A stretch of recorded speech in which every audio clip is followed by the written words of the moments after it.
सर्वातीतं त्रिगुणरहितं सद्गुरुं त्वां नमामि।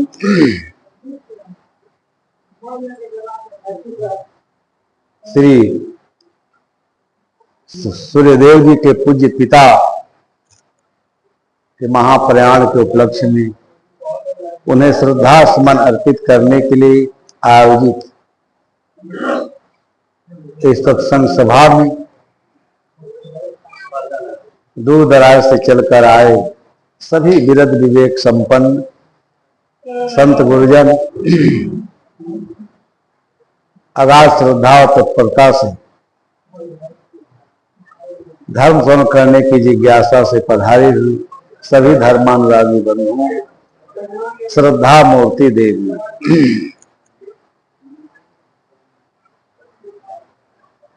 जीवन संसार में जितने भी अस्तित्व हैं,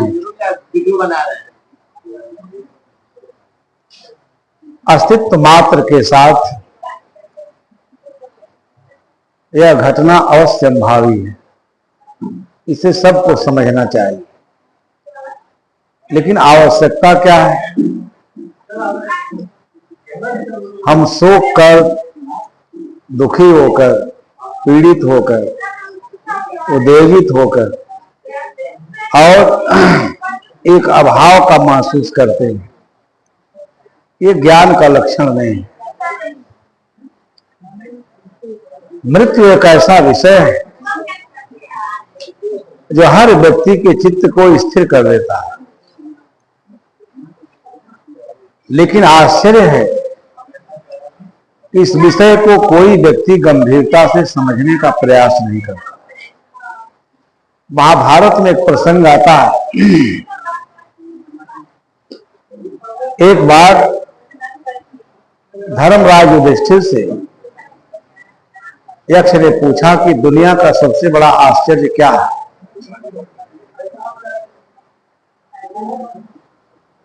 उन्होंने कहा कि संसार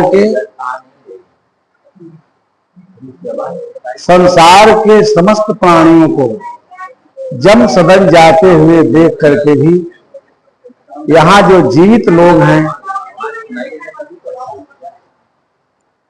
उन्हें चिरकाल तक जीने की आशा लगी रहती है। ये बहुत बड़ा आश्चर्य है। इसीलिए प्रवचन नहीं हो पाता है। प्रवचन कोई मन के चिद्विलास का विषय नहीं है। 1 घंटा भी आप वो एकाग्रचित्त नहीं बैठना चाहते हैं, थोड़े समय में खत्म हो जाए।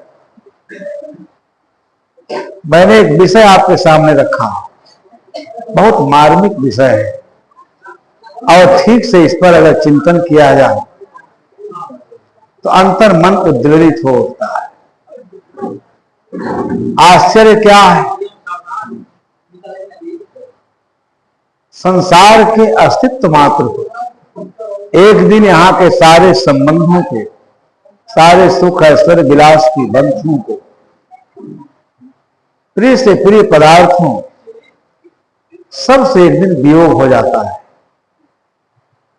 सब कुछ आदमी देखता है परंतु उसे अपने मृत्यु की याद नहीं रहती है। और एक दिन जीवित प्राणी ये सोचता रहता है, नाना प्रकार का यत्न करता रहता है कि हम इस संसार में अधिक दिनों तक जीवें। जीवेशना महारोग है। इसलिए धर्मराज युधिष्ठिर ने कहा कि सबसे बड़ा आश्चर्य क्या है?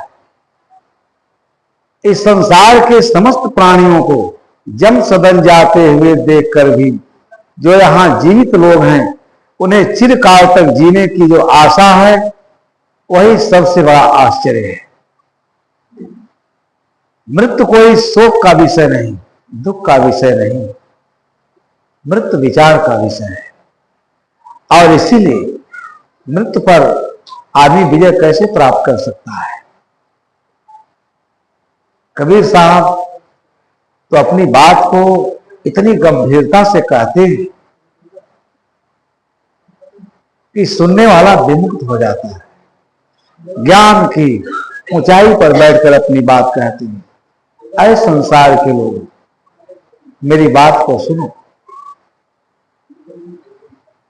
जिस संसार में हम रहते हैं वो संसार अत्यंत सुंदर है, परंतु हम अपने आचरण से इस संसार को भी गंदा कर डालते हैं। संसार की कोई भी वस्तु हमारे लिए दुर्व्यवस्था नहीं है, चिंता का विषय नहीं है। शरीर और शरीर में मिले हुए समस्त प्राणी पदार्थ इसकी उपयोगिता है। इसका सुंदर उपयोग करके मनुष्य अपने जीवन में सुगति को प्राप्त कर सकता है, परंतु मिले हुए प्राणी पदार्थ का हम सुंदर उपयोग नहीं करते। हम उसमें आसक्ति कर लेते हैं, राग कर लेते हैं, मोह कर लेते हैं, ममता कर लेते हैं, जिसके कारण हमारा जीवन दुखाभिभूत हो जाता है। राग करने की जरूरत नहीं है। यह शरीर है, कितना अद्भुत रत्न तुल्य जीवन मिला हुआ है, परंतु ऐसे अद्भुत शरीर को आदमी निंदा और निंदित कर्म करते हुए, पापमय कर्म करते हुए अपने जीवन को विनाश के गर्त में ले जाता है। जिस दिन आदमी को मृत्यु का बोध हो जाए, इस जीवन की सार्थकता वही है कि जीवन में जीते जीते मृत्यु पर विजय प्राप्त कैसे हो। इसीलिए महापुरुषों के अद्भुत विचार हैं। अमृतश्चैव अमृतश्च द्वयं देहे प्रतिष्ठितम्, मित्रापद्यते मोहात् सत्येनापद्यते मृतम्। छोटा सा वाक्य है, लेकिन इसमें कितना संसार का सार इसमें भरा हुआ है। यह जीवन केवल अभिशाप नहीं है, यह जीवन केवल मृत्यु नहीं है, यह जीवन मृत्यु पर विजय प्राप्त करने का सुंदर अवसर है, संयोग है। इसी देह में, इसी जीवन से, इसी देह में, इसलिए उपनिषद के ऋषियों ने अद्भुत वचन कहे। कबीर साहब अद्भुत वचन कहे। संसार के सारे मनीषियों ने अगर यही बात आदमी समझ ले, उसके जीवन में कोई शोक नहीं, पीड़ा नहीं, दुख नहीं, द्वंद्व नहीं, अज्ञान नहीं, कोई मोह नहीं, ममता नहीं, राग नहीं। जिस दिन इन सारी चीजों पर वो विजय प्राप्त करता है, उसी दिन वो मृत्यु के ऊपर विजय प्राप्त करता है। ये बड़ा अद्भुत संदेश है। कबीर साहब ने कहा कि 5 तत्व का पूतला सो तो अपना ना है, अपना पिंजर तह बसे अगम अगोचर मान। जब विद्वान लोग इस पर चिंतन करते हैं तो हिल जाते हैं। कबीर साहब कहते हैं कि जो 5 तत्व से निर्मित शरीर है, ये थोड़े दिन के लिए हमारे साथ है, ये बहुत दिन तक हमारे साथ नहीं रह सकते, परंतु थोड़े दिन है, जितना दिन है, अगर इस शरीर का सुंदर उपयोग किया जाए, मन और इंद्रियों का निग्रह किया जाए, तो हम इसी जीवन में अमृत की उपलब्धि कर सकते हैं, मोक्ष की प्राप्ति कर सकते हैं।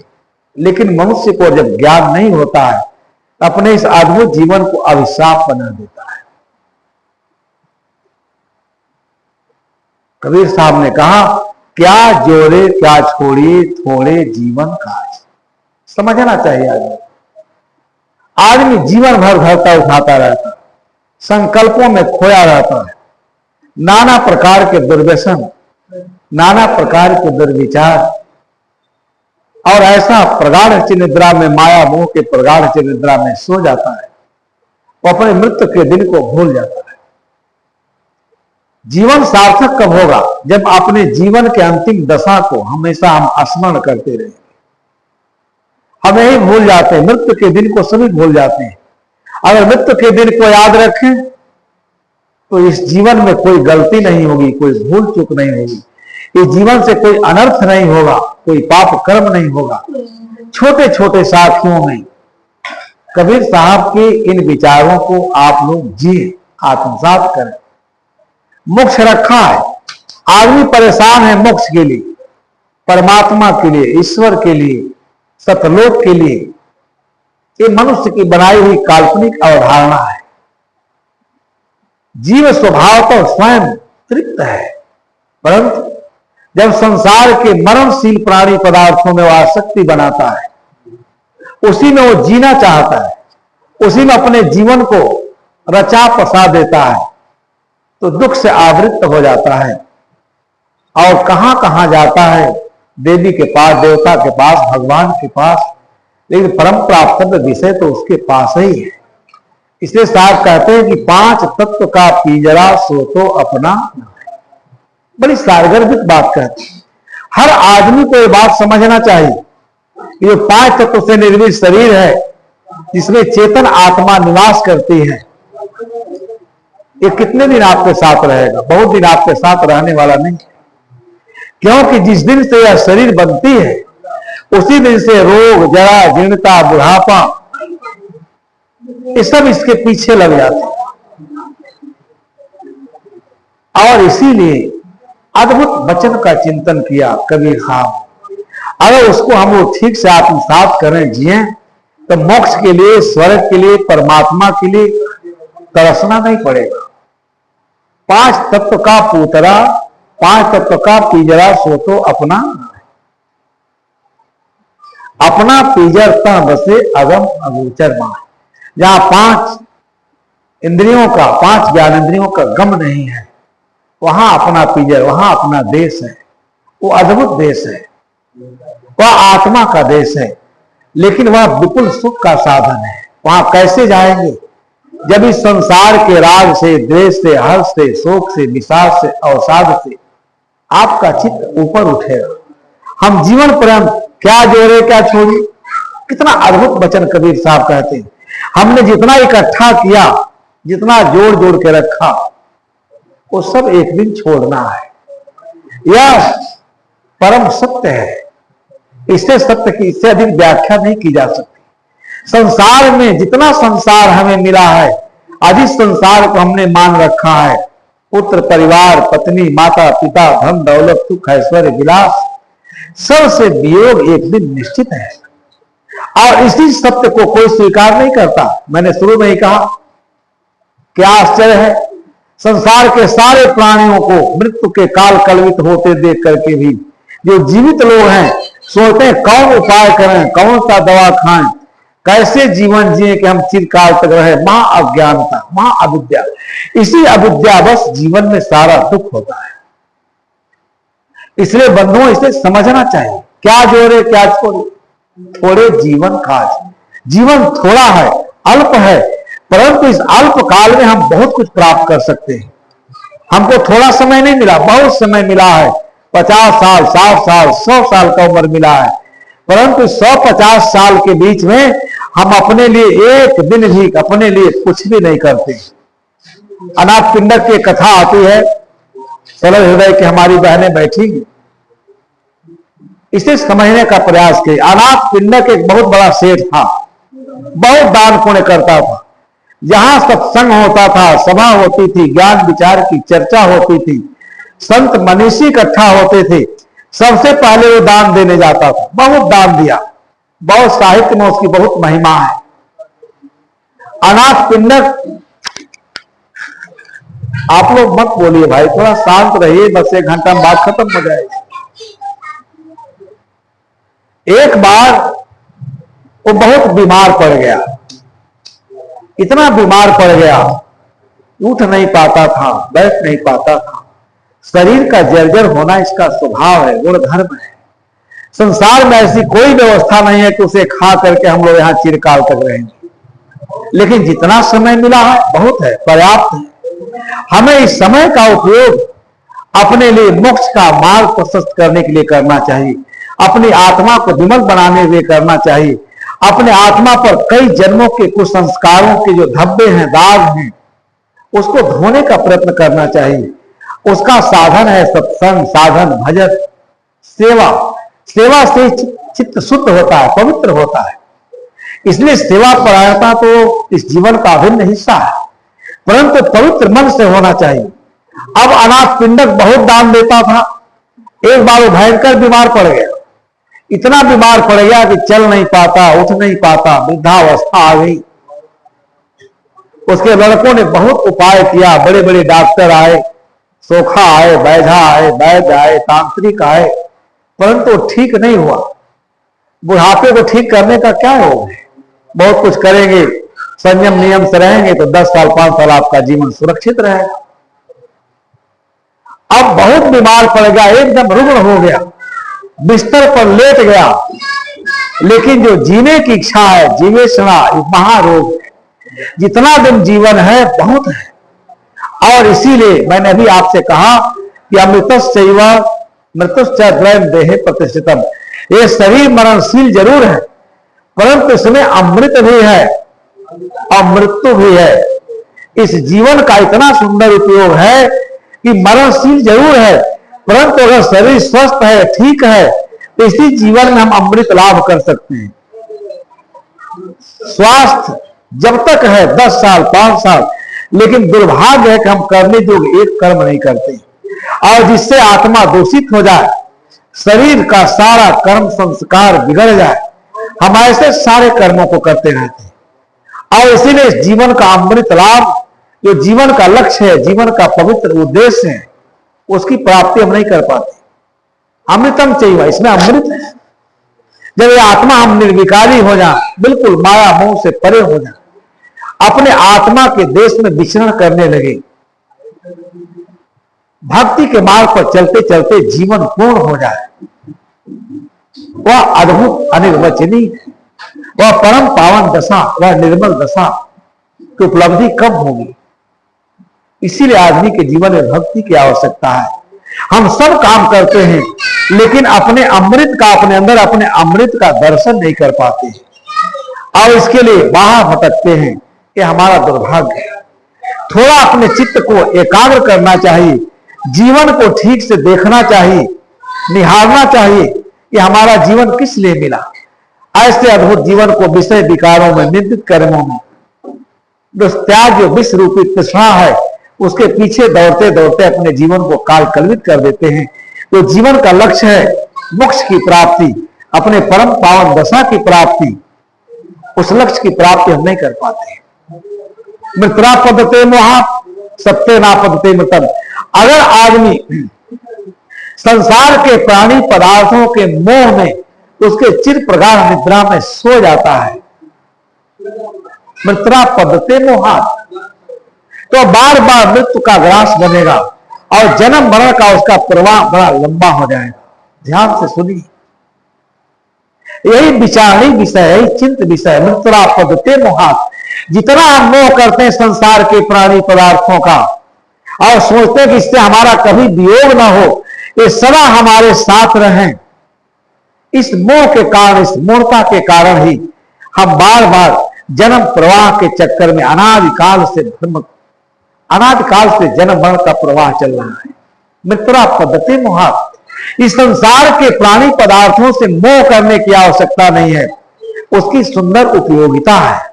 इस शरीर की उपयोगिता क्या है? विषय विकारों निंदित कर्मों में नहीं, इस शरीर की उपयोगिता है बिल्कुल निर्विकारी हो जाओ, निर्मल हो जाओ। इसके लिए निर्मल प्रज्ञा की जरूरत होती है। निर्मल प्रज्ञा के बिना आत्मबोध नहीं हो सकता। इसीलिए अज्ञानता में पड़े हुए प्राणी, अहो मोह मन ने कड़ा है। महाभारत में ऐसे ऐसे दुर्लभ प्रसंग की चर्चा है कि सुनेंगे तो आपकी आत्मा चौंक जाएगी। जम क्या करता है? ये दिन रात का ईंधन लगा हुआ है, इस सारे जीवात्माओं को ईंधन में क्या करता है? भूनता है, पलटता रहता है। हम संसार के दूसरा दुख और पीड़ा को सहन करते हुए भी, दुख भोगते हुए भी आत्मज्ञान के लिए जरा भी प्रयत्न नहीं करते हैं, अमृत प्राप्त करने के लिए जरा भी प्रयत्न नहीं करते हैं। बंधुओं, संसार में न शरीर बुरा है, न माता पिता, न धन दौलत, सबका सुंदर उपयोग है और उसके द्वारा हम अपने जीवन के लक्ष्य की प्राप्ति कर सकते हैं। ऋषि कहता है मृत्रा पद्धते मोहात। जब हम संसार से मोह करते हैं, राग करते हैं और राग में अपने को बांध लेते हैं और संसार के इच्छा, प्राणी पदार्थों की इच्छा से जब शरीर का परित्याग करते हैं तो इस संसार में आना निश्चित है। इसलिए जीवन रहते हुए जीवन का चरम लक्ष्य क्या है? संसार को वियोग जनित समझ करके, मन धर्मा समझ करके, परिवर्तन से समझ करके हमें अंतिम स्थिति में संसार से बिल्कुल विराग होना चाहिए, मोह से बिल्कुल मुक्त हो जाना चाहिए। वही परम दशा मृत्रा पद्धति मोहात सत्य ना पद्धति मृतम। जब आदमी संसार से मोह करता है तो बार बार जन्म लेता है, नाना प्रकार के जीवनियों में कर्म और संस्कारों को लेकर के भ्रमण करता है। उसका आवागमन का मार्ग बहुत लंबा हो जाता है। ये बहुत बड़ी चेतावनी है, इसको समझना चाहिए। हम ये सब काम नहीं कर पाते। अनाथ पिंडक बहुत दान करता था, सत्संग में जाता था लेकिन ठीक से सुनता नहीं था। और यही दशा हमारी है, हम लोग अच्छे से अच्छे विचारों को सुन करके और उसको आत्मसात नहीं करते हैं, अपने जीवन का भी हिस्सा नहीं बनाते हैं, इसलिए सुना हुआ सब निरर्थक चला जाता है। एकदम बिल्कुल रुग्ण हो गया, बीमार पड़ गया।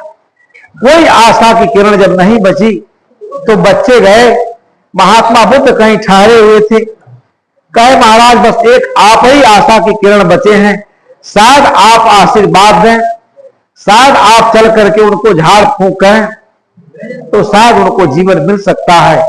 महात्मा बुद्ध ने कहा कि आखिर में उनकी इच्छा क्या है। उन्होंने कहा ये तो वही बताएंगे महाराज, हम लोग सब दवा करके तांत्र से तंत्र मंत्र जितनी विद्याएं थी सब करके हम थक गए, लेकिन उठ के बैठने की स्थिति में नहीं है। तथागत ने कहा चलिए चलते हैं, क्योंकि अंतिम सहारा तो संत ही है। संत के पास गए बिना जीवन का हम अमृत लाभ करने से वंचित रह जाते हैं। तथागत वहां जाते हैं और उसके सिरहाने बैठते हैं, सेठ के बिल्कुल मरण शैया पर लेटा हुआ है। आप पूछते हैं कि सेठ जी आप बताइए, आपके अंदर कोई बीमारी नहीं, सब चेकअप हो गया, सब जांच हो गई, आखिर में आप इतने बीमार क्यों हैं? वो कौन सा दुख है जो आपको सता रहा है? उन्होंने कहा कि महाराज हमें आप आशीर्वाद दीजिए, ठीक से सुनिए, हमें अभी बहुत काम है, हमारी शरीर जीर्ण शीर्ण हो गई, हमको आप आशीर्वाद दीजिए कि हम आरोग्य हो जाएं, बिल्कुल स्वस्थ हो जाएं। तथागत ने कहा आप बिल्कुल स्वस्थ हो जाएंगे, बिल्कुल आरोग्य हो जाएंगे, लेकिन आरोग्य होकर स्वस्थ हो करके आप करेंगे क्या, हमको जरा बताइए। उन्होंने कहा महाराज मेरी उम्र 95 साल की हो गई और अभी हमारे सारे काम पड़े हुए हैं दुनिया में।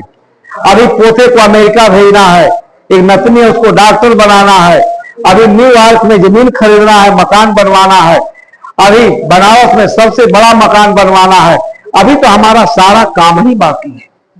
सब बच्चों का शादी विवाह करना है, मैं बूढ़ा हो गया, उस बच्चों के शादी विवाह के उत्सव को हम बढ़िया से देख नहीं पाएंगे, इसलिए हमको आशीर्वाद दीजिए कि हम बिल्कुल सुखी स्वस्थ हो जाएं, हमारी उम्र लंबी हो। तथागत ने कहा एक चीज बताओ, 80 साल 95 साल में तुम्हारा काम पूरा नहीं हुआ, हमको सही बताओ, अगर तुमको 10-5 साल का उम्र दे दिया जाए तो क्या संसार के सारे काम तुम पूरा कर लोगे? बहुत बढ़िया प्रसंग है तुम्हें। इसलिए जीवन में संतों की आवश्यकता है। संत के बिना हम अपने अद्भुत जीवन को विषय विकारों में खो देते हैं। उन्होंने कहा हमको एक चीज बताओ से हम तुमको स्वस्थ कर देंगे, भला चंगा कर देंगे, तुमको 10-20 साल की मैं उम्र भी दे दूंगा, लेकिन क्या 20 साल के बाद फिर इस दुनिया में कोई काम नहीं रह जाएगा, तो अपना सारा काम समाप्त कर लोगे? कबीर साहब के विचारों को सोचिए, क्या जोड़े क्या छोड़िए थोड़े जीवन, आदमी केवल इसी शब्द पर विचार नहीं कर पाता है। थोड़ा सा समय है, क्या जोड़े क्या छोड़िए थोड़े जीवन का, अछाड़ छाड़ सब जात हैं, दे दे धन राज। कौन यहाँ से नहीं गया? कोई राजा महाराजा जाना चाहता अपने राजमहल से? कोई नहीं जाना चाहता। सब लोग चाहते हैं कि क्या करें, कौन उपाय करें, यहां अनंत काल तक रहें, लेकिन यहां अनंत काल तक रखने की किसी की व्यवस्था नहीं है, कोई नहीं रह सकता। राम कृष्ण व्यास वशिष्ठ, इस पर हमको विचार करना चाहिए। तथागत ने कहा एक चीज बताओ सेठ, अगर तुमको 10-20 साल का उम्र दे दिया जाए तो यहाँ कोई काम नहीं रह जाएगा, सब तुम्हारा काम समाप्त हो जाएगा, फिर इस दुनिया से संतुष्ट होकर के जाओगे, फिर कुछ करना शेष नहीं रह जाएगा। हमको इस प्रश्न का उत्तर दो, अगर तुम 10 साल में अपना सारा काम समाप्त कर लो तो मैं अपनी उम्र तुमको दे दूंगा 10 साल, लेकिन फिर कोई काम नहीं रहना चाहिए, फिर प्रसन्न मन से यहां जाना चाहिए, कोई काम तो नहीं रह जाएगा। तब शेर जो है चौंक गया, कहे मूर्ख 80 साल 95 साल तुमने खोया रत्न तुल्य जिंदगी, और उस 95 साल में तुम्हारे पास संतुष्टि के लिए कुछ भी नहीं। तुमने जितना किया सब पुत्र के लिए किया, परिवार के लिए किया, ऐसा किया जो तुम्हारे साथ उसमें रत्ती भर जाने वाला नहीं है। सब 80 साल में जो तुमने कमाया उसमें जब तुम अनंत की यात्रा पर यहां से जाओगे तो कोई तुम्हारे साथ नहीं होगा, इसको ठीक से विचार करो। 80 साल खोया मूर्ख, 80 साल में 90 साल में संतुष्टि नहीं मिली, अभी हजारों काम है और तुमने सब ऐसा काम किया है, सब निरर्थक, उसमें कोई ऐसा काम नहीं जो तुम्हारे आत्मा के लिए सुख का स्रोत बने, साधन बने। व्यर्थ का 80 साल खोया और फिर तुम मांग रहे हो, तो क्या 80 साल में नहीं पूरा और 10 साल में पूरा हो जाएगा? अगर 10 साल पूरा हो जाए तो मैं तुमको उम्र दे देता हूं, जियो 10 साल में, लेकिन फिर भी तो प्रसन्न मन से मरोगे। कौन यहां प्रसन्न मन से मरता है? सब के सब दुखा भी हो, कोई यहां सुखी नहीं। अमेरिका का एक बहुत बड़ा उद्योगपति था, एंड्रू कार्नेगी, आप लोग सुने होंगे, अखबारों में आता है समाचार, बहुत पुराने समय की बात है। उसके पास 100 अरब डॉलर की प्रॉपर्टी थी। अब जब मरने लगा तो उसके इष्ट मित्र पहुंचे वहां, कहे कम से कम यह आदमी तो सुखपूर्वक मर रहा है कि संसार का सबसे धनी आदमी है, इसको तो कोई अब कोई कमी है नहीं, बड़े बड़े होटल हैं, बड़े बड़े माल हैं, बड़े बड़े कल कारखाने हैं, इसको तो संसार में सब कुछ प्राप्त है। अब मरने लगा तो उसके शुभ चिंतक लोग गए, कहे कम से कम एक चीज बताइए, आप संसार के ऐसे व्यक्ति हैं कि संसार का सारा सुख वैभव विलास आपके पास है, 100 अरब की प्रॉपर्टी है, अब आप तो सुखपूर्वक मर रहे होंगे, अब तो आपको कोई चिंता नहीं, दुनिया के सबसे बड़ा शाहंशाह कहे चुप रहो मूर्ख बेहुदा कहीं का, मैंने एक 100 अरब नहीं 200 अरब प्रॉपर्टी कमाने का लक्ष्य रखा था, अभी तो मैं 100 अरब के घाटे में मर रहा हूं, इसलिए मैं रो रहा हूं, और तुम लोग कहते हो कि सुखी हूं। संसार की नीति ऐसी, इस संसार में कोई संतुष्ट, हर आदमी घाटा में, किसी के पास ऐसा कुछ नहीं को संतुष्ट होकर के मरे। 100 अरब की प्रॉपर्टी है, मर रहा है, तो ये कहा ये घाटे में मर रहे हैं, क्योंकि अभी 100 अरब जाओ कमाने के लिए सोचा था, कुछ और उम्र आ जाता तो कमा लेता, अरे 100 नहीं 50 अरब कमा लो। इसीलिए महापुरुषों के विचार हमें बड़े संबल देते हैं।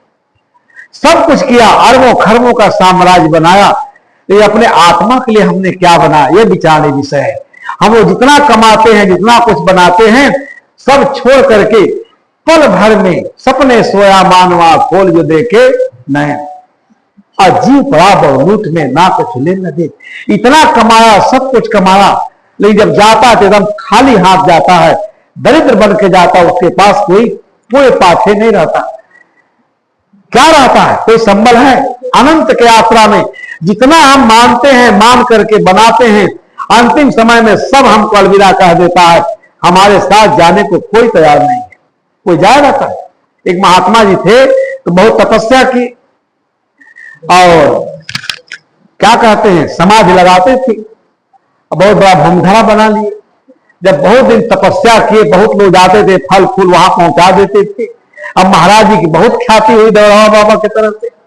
जब बाहर निकले तो कहे देखो भाई, हमारे तपस्या का ये फल है कि परमात्मा हमसे मिले, और उन्होंने कहा कि मैं तुमको आशीर्वाद देता हूं, जिसको तुम चाहोगे पकड़ के भेजोगे, जिसको तुम आशीर्वाद दोगे, जिसको चाहोगे सब के सब हमारे लोक में चले आएंगे। लोग बड़ा खुश हुए कि महाराज जी का तपस्या सफल हुआ, अब जिसको चाहे उसको परमात्मा के पास भेज देंगे। अब महाराज जी निकले तो जहां जाए कहें भाई आप इतना दिन तपस्या किया, आपको तपस्या का क्या फल मिला? उन्होंने कहा देखो हमको यही फल परमात्मा ने आशीर्वाद दिया है, मैं जिसको चाहूंगा उसको स्वर्ग भेज दूंगा, जिसको चाहूंगा जब चाहूंगा तब भेज दूंगा। लोग कहे बड़ा आश्चर्य की बात है भाई, आपको तो महात्मा ने अपना सारा पावर ही ट्रांसफर कर दिया, आपको कुछ रहा ही नहीं महात्मा के पास। एक गांव में गए, उस गांव में लोग उनके बड़े अच्छे साधक थे, खूब चरण धोए, वंदना किए, फूल माला चढ़ाए, और उन्होंने कहा देखो भाई एक बहुत बड़ी उपलब्धि हमने हासिल किया है, हम जिसको चाहेंगे उसको स्वर्ग भेज देंगे। तुम लोगों ने हमारी बड़ी सेवा की है और हमारी हार्दिक इच्छा कि तुम लोग सब चलो परमात्मा के पास स्वर्ग ले चलना चाहते। सब घर के लोग दरवाजा बंद कर दी। कहे महाराज अरे मरने के बाद स्वर्ग जाया जाता है, आप जिंदे बाप पकड़ ले आते, बताइए कितना आश्चर्य। अभी यहाँ हजारों काम पड़ा हुआ है, आप कहते बाप पकड़ के स्वर्ग ले जाए। संसार के आदमी की स्थिति बड़ी विचित्र है, सब स्वर्ग जाना चाहते हैं, ये कोई महात्मा जाए कहे चलो हमारे साथ स्वर्ग चलना, सब लोग दरवाजा बंद कर लेंगे। कहे नहीं अभी स्वर्ग नहीं जाना, अभी तो हजारों काम पड़ा, जाएंगे स्वर्ग, नहीं कब जाएंगे? मरने के बाद जाएंगे।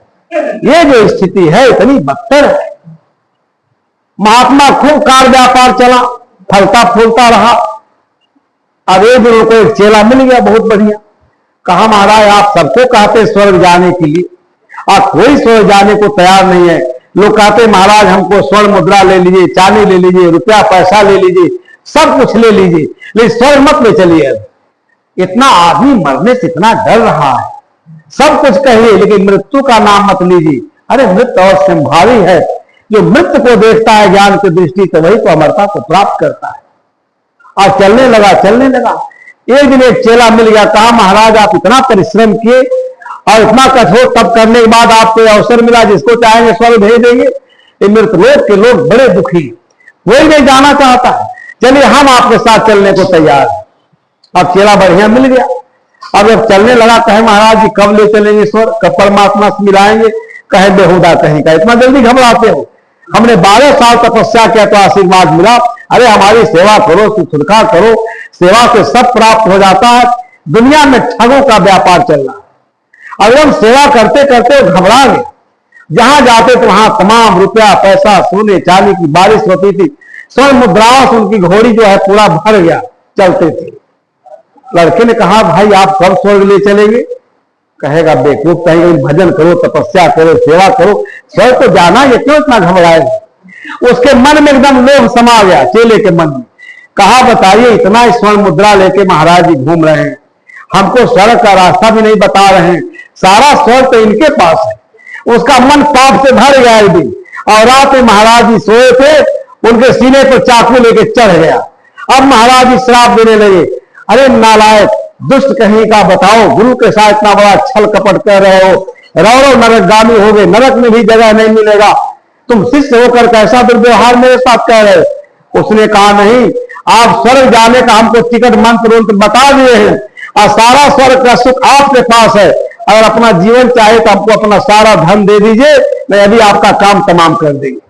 महाराज जी जान बचाने के लिए सारा धन उसको दे करके और अपना जान बचाए। हर आदमी यहां धोखे में जी रहा, इसीलिए अमृतम चैव मृत्युश्चैव देहे प्रतिष्ठितम। हमें इस शरीर में जब तक संसार के प्राणी पदार्थों से राग रहेगा, मोह रहेगा, तब तक जन्मांतरों में भरने से हमें कोई नहीं रोक सकता।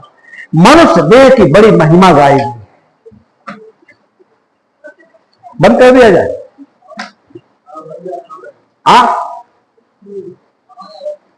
और कोई काम है तब तक है आरती का तो ठीक है, बंद कर दो।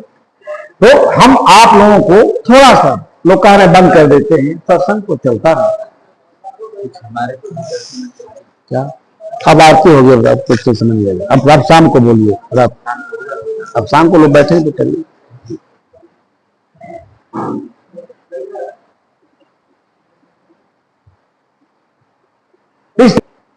अभी इनके पिताजी ने 80 साल 90 साल का जीवन जिया, आपके सामने सब कुछ है, सब कुछ छोड़ छाड़ के यहाँ से चले गए।